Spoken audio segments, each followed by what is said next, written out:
reading for this morning from Luke chapter 1. In the 6th month, the angel Gabriel was sent from God to a city of Galilee named Nazareth, to a virgin betrothed to a man whose name was Joseph, of the house of David, and the virgin's name was Mary.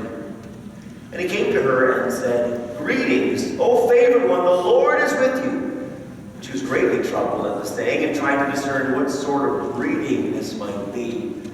And the angel said to her, "Do not be afraid, Mary, for you have found favor with God. And behold, you will conceive in your womb and bear a son, and you shall call his name Jesus. He will be great and will be called the Son of the Most High. And the Lord God will give to him the throne of his father David, and he will reign over the house of Jacob forever. And of his kingdom there will be no end." And Mary said to the angel, "How will this be, since I am a virgin?" And the angel answered her, "The Holy Spirit will come upon you, and the power of the Most High will overshadow you. Therefore the child to be born will be called Holy, the Son of God. And behold, your relative Elizabeth in her old age has also conceived a son. And this is the 6th month with her who has been called barren. For nothing will be impossible with God."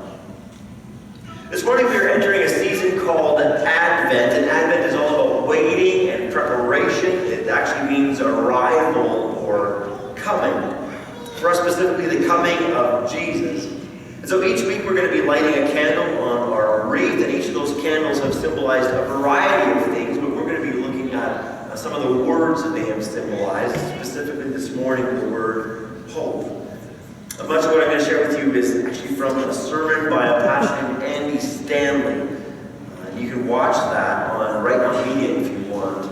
An impossible hope. Advent reminds us of an impossible hope that started thousands of years ago with a man named Abram. God called out to this man named Abram, and we don't know why he chose Abram, and we don't know, there's nothing that seems to be unique or distinct or special about him, simply that God chose him. And he called out to Abraham with this promise, saying, "Now the Lord said to Abram, go from your country and your kindred and your father's house to the land that I will show you. And I will make of you a great nation, and I will bless you and make your name great, so that you will be a blessing. I will bless those who bless you, and him who dishonors you I will curse. And in you all the families of the earth shall be blessed." There's a lot of great promises in that passage, but it all starts with this: go. Go. Go. Leave all of these different things. God gives a list here from your country and your kindred and your father's house. Where to? I'm not telling you yet, Abram. Tells him to go, and in this time in the world, there was no passports, there was no set boundaries of nations. It was early, and so it was really just your family, your household, your tribe, your people group. That's where all your security was, your safety was. That's where your wealth was in the size of your family. And so God tells Abram, leave all of that. Leave all that behind and follow me. Where to, God? I'll show you.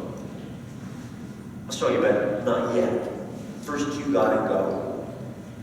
Then he gives him this incredible promise: I will make of you a great nation.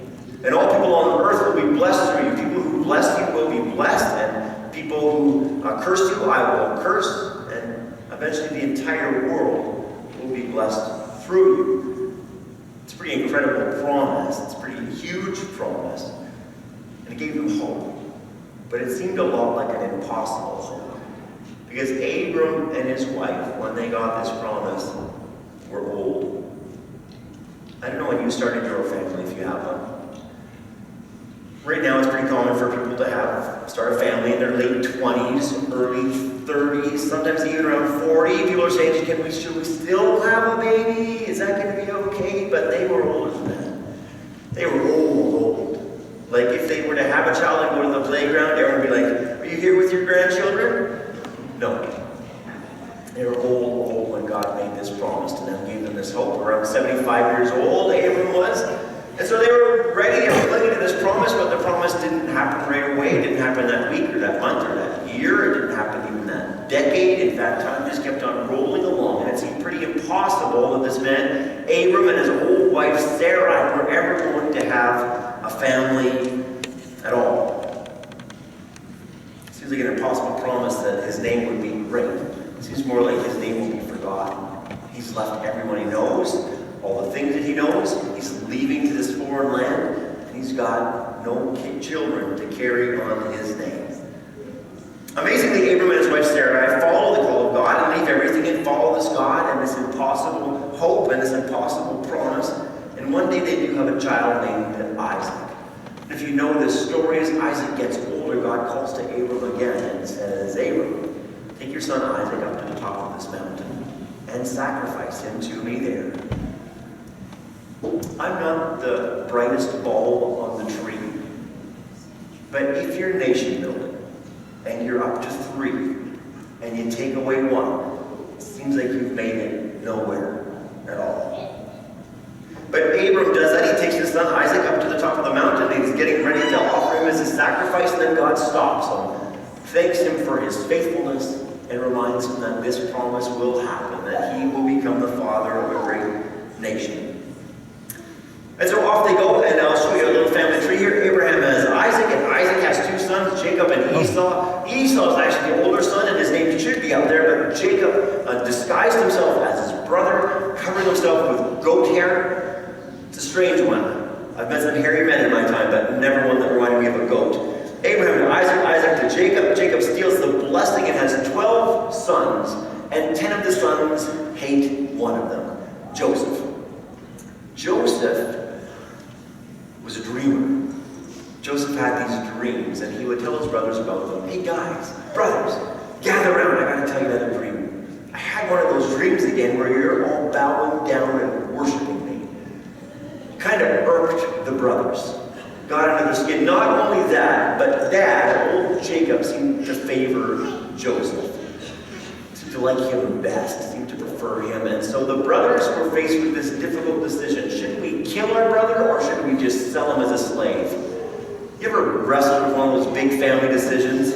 Kill him or sell him? Kill him or sell him? Kill him or sell him? What are we going to do? And they decide if we sell him, we can at least make a little bit of money off this, a bit of profit off this. And so that's what they do. They sell old Joseph off in slavery. He gets carried away and lands himself in Egypt. And in Egypt, he's just becomes a servant, a slave there, but starts working his way up the ranks a little bit because of his dreams and because he can interpret dreams. He has a dream, again, as he's in Pharaoh's house now. He has a dream that there will be a famine, a severe famine, and Pharaoh trusts him enough and says, okay, let's start stockpiling food. I'm going to put you in charge of that.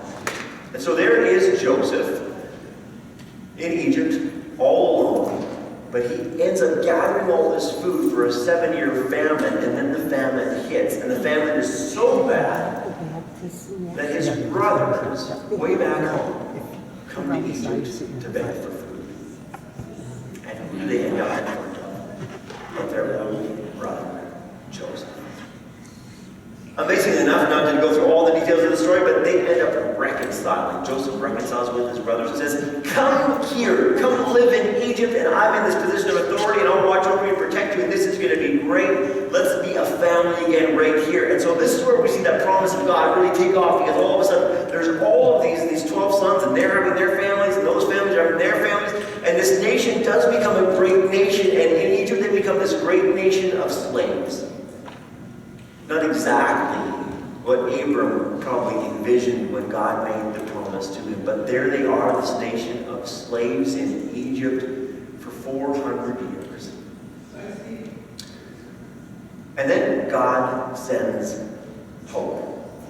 God sends a rescuer named Moses, and maybe you know that story, but through Moses and through the power of God, he sends plague after plague, and eventually Moses leads God's people into freedom, and they make this journey to the promised land, and they get to the borders of the promised land, and they say, no, we're not going to go into the promised land. We don't trust you, God. We don't believe you. We don't think you're going to take care of us in there. And so off they go back away from the promised land, and they become a great nation of homeless wanderers, wandering through the wilderness for 40 more years.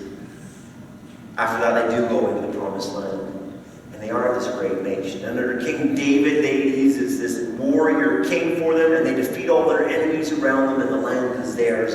After David, it's King Solomon, and he's this economic king for them, and he connects them to all these other nations, and he's wealthy, and the temple is built, and it seems like they are at the height, the pinnacle of what God had promised to Abraham, that they are on their way to becoming the greatest nation, and that people will be blessed through them and their prosperity and their wealth.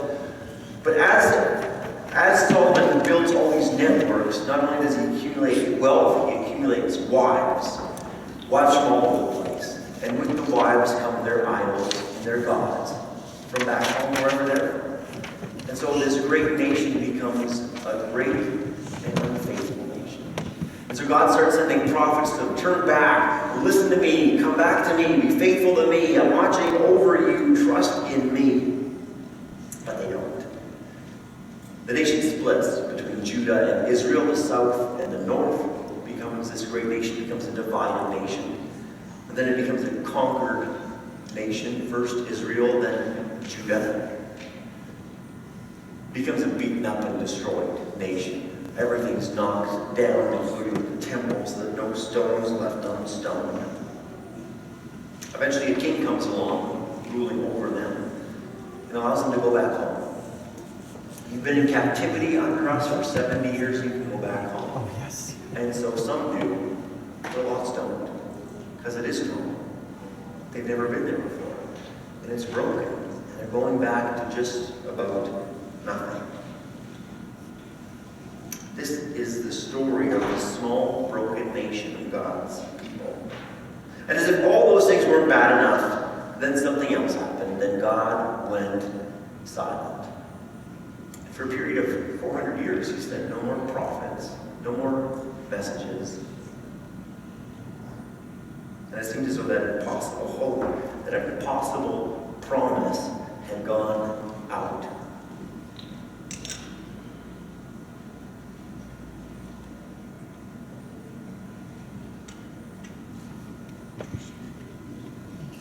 Then one day an angel appeared and said these words. Greetings, O favored one. The Lord is with you. But Mary was greatly troubled at the saying and tried to discern what sort of greeting this might be. And the angel said to her, Do not be afraid, Mary, for you found favor with God, and behold, you will conceive in your womb and bear a son, and you shall call his name Jesus. He will be great, and he will be called the Son of the Most High, and the Lord God will give him the throne of his father David, and he will reign over the house of Jacob forever, and of his kingdom there will be no end. And Mary said to the angel, How will this be, since I am a virgin? And the angel answered her, The Holy Spirit will come upon you, and the power of the Most High will overshadow you, for nothing will be impossible with God. After almost 400 years of silence, an angel appears with a message from God, and he doesn't appear in a throne room or in a castle or a palace or to the most influential or the wealthiest. Instead, he goes to a nowhere town, to a nobody girl named Mary. Brings this message to her, and Mary's troubled. What do you mean the Lord is with me? Lord's not with us. We haven't heard from that guy for a long time. It's been 400 years since we've heard from God. What do you mean he's with me? Let's ask this question. How's that going to happen? How am I going to have a baby? I'm a virgin. I've never had sex. I'm not going to have a baby. And if she had time to think about it, the biggest shocker here, thinking about this God who has done all these different things, would be this: what kingdom? There's no kingdom left. Angel, you're too late. Israel's gone. Judah has fallen. We're nothing. We're being occupied. We're being ruled over by the Romans. We've got nothing left. The throne of David and the house of Jacob are gone, and we're broken, and we're nothing, and the Romans are just letting us exist here. You have to love the angel's response. Nothing will be impossible with God. What's impossible for God? Nothing. It wasn't impossible for God to turn an old man and his old wife into a nation. It wasn't impossible for God to set them free from the most powerful nation in the world. It wasn't impossible for God to provide for his wandering homeless people for 40 years in the wilderness. It wasn't impossible for God to conquer all of Israel's enemies, and this, causing a virgin to get pregnant. This doesn't seem that hard compared to all those other things. This wouldn't be impossible for God either. Church, I don't know what impossible situation you're facing right now, but I want you to know about the God of hope. Maybe you're facing an impossible grief. And it's there when you go to bed, and it's there when you wake up. Maybe you're facing an impossible debt, and as Christmas approaches, you know it will just get deeper. Maybe you're facing an impossible disease or sickness. Maybe it's an impossible relationship or an impossible addiction. And you've tried and you've tried and you've tried, but it's still right there. I don't know what you're facing right now, but nothing is impossible for God. And I know some of you want to say, yeah, but Pastor, you don't know. You don't know what it's like. You don't know what we're going through. You don't know how broken I am. You don't know the size of the debt. You don't know how hard I've tried with this addiction. But I do know the God who does the impossible.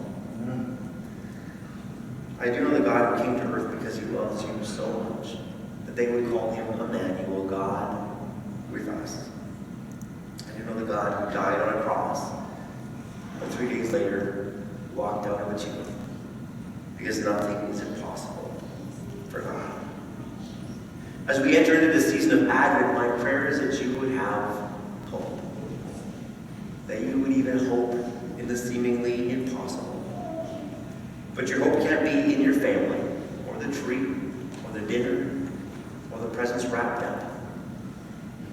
Your hope needs to be in God, in his love and sacrifice and cross emptied you. Your hope needs to be in Jesus. The Gospel of Matthew starts out this way. The book of the genealogy of Jesus Christ, the son of David, the son of Abraham. Abraham was the father of Isaac. I love how Matthew starts. It says, remember this story. Remember this promise. Remember this impossible hope. It all finds its fulfillment here in Jesus. If you read through that list, it will bring you through slavery, through the desert wandering, through the rise and fall of the kingdom, through its collapse. It will bring you through different kings and leaders all the way to a little town named Bethlehem and a little baby named Jesus. If you keep following that story, it will bring you to a cross, and then to a tomb, and then to a great promise, an almost impossible promise, and a hope that that same Jesus was announced by an angel, was flocked to by shepherds, that same Jesus who lives in Jace now and in all who believe will come again for you and for me. And that is our hope. Let's pray together. Heavenly Father, I thank you for today, and I thank you that you give hope. Impossible hope sometimes. Impossible promises that we could never do, that we never see happen, that just are impossible for us. We thank you for the angel's words that nothing is impossible for you, God. God, I pray for all those people here who are facing something impossible. It just seems so difficult, so hard, so heartbreaking, so powerful. God, I pray that you would give them hope. I pray that you would give them hope to keep trusting in you, to keep clinging to you, that their hope will be wrapped up in you and that baby in a manger and that Savior stepping out of the tomb. God, I pray that in that hope, even as it seems so distant and far away, I pray that you help them to keep on walking and following and trusting in you. And God, I pray that, I ask that they would get to see the relief, the freedom, the victory, the reconciliation that they're hoping for. And God, I pray for us as a church that when we see someone who is struggling, that we would be those people who would welcome and love and embrace and encourage and build up. Lord, we thank you that this story isn't finished yet, that you've grafted us into this story, that we've become children of Abraham. We've become part of this promise. And God, I pray that we would be a blessing to the world around us. That we wouldn't be a blessing by sitting on the sidelines and scolding, but that we walk out to our neighbors, the people around us. That would show them the love and the grace and compassion that you've shown to us. That we would extend that to them as well. God, I pray for all those families that will have difficult conversations this year. Maybe there's someone they're going to have to see from the family, and that's hard. Maybe it's a dinner where you just know somebody will be there, and that will be hard. I pray for grace for those situations, that we have strength and confidence as we follow you. And God, I also pray for the joy and the wonder and the hope and the life that we see in this season. God, we pray for all those people who don't know you yet, but pray that they would. We pray for those people who used to know you and were here all the time, but now are never here. We pray that they would know that they're loved and welcomed back. And I pray that you draw them and call them. God, we thank you that just like you've washed little Jake's clean, that you wash us clean as well. And that just like his parents loved him so much, we thank you that you love us even more than that. God, help us to trust in you and cling to you today and tomorrow, forever. We pray this all in Jesus' name.